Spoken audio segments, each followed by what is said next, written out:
আহ, গতকাল মমতা ব্যানার্জিকে go back slogan দেওয়া হয়েছে আপনার মেয়ের বিচারের দাবিতে। তারা প্রতিবাদ দেখেছে, কি বলবেন আপনি? সারা পৃথিবী জুড়ে প্রতিবাদ হবে, সারা দেশ জুড়ে তো চলছেই।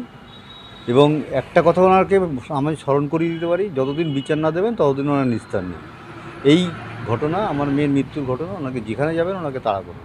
দেশের বাইরে গিয়েও বিক্ষোভের মধ্যে যেখানে যাবেন দেশের মধ্যে দেখুন না কী হয়। আমরা একটু লড়াইটা যে করছি, লড়াইটা একটু জায়গা মতো পৌঁছাতে পারলে ওনাকে আরও এই প্রশ্নের উত্তর দিতে হবে। এই জোকারগিরি ওনাদের যেটা কল্যাণ ব্যানার্জি গত দিন শুনানির দিন কোর্টের মধ্যে করেছে, এগুলো ওনাকে বন্ধ করতে হবে। আমি বিচার চাই, 15 দিনের মধ্যে সিবিআই বিচার করে দিই।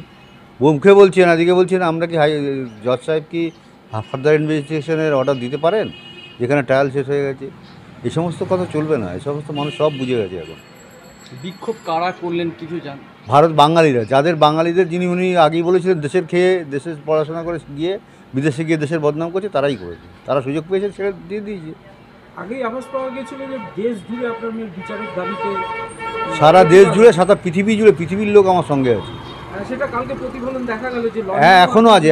আপনি আমাদের অনেক সময় অসুবিধা থাকলেও অনেক মানে ভিডিও কল মিটিংয়ে আমাদের থাকতে হয়।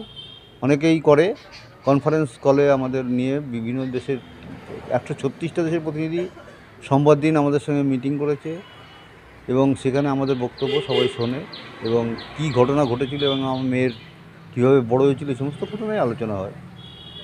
মানুষের মধ্যে তো একটা মনে যে জ্বালা, সবাই নিজের মনে করলে যা হয় তাই হয়েছে, তার প্রতিফলনই এখানে পাওয়া গেছে। একটি ব্যান্ডেজের ছবি উনি দেখিয়েছেন। হ্যাঁ, এটাই তো। জানতেন? উনি আগেই জানতেন যে আমি সমস্যার মধ্যে পড়বো, সেই জন্য উনি ওটা ব্যবস্থা করে নিয়ে গেছেন।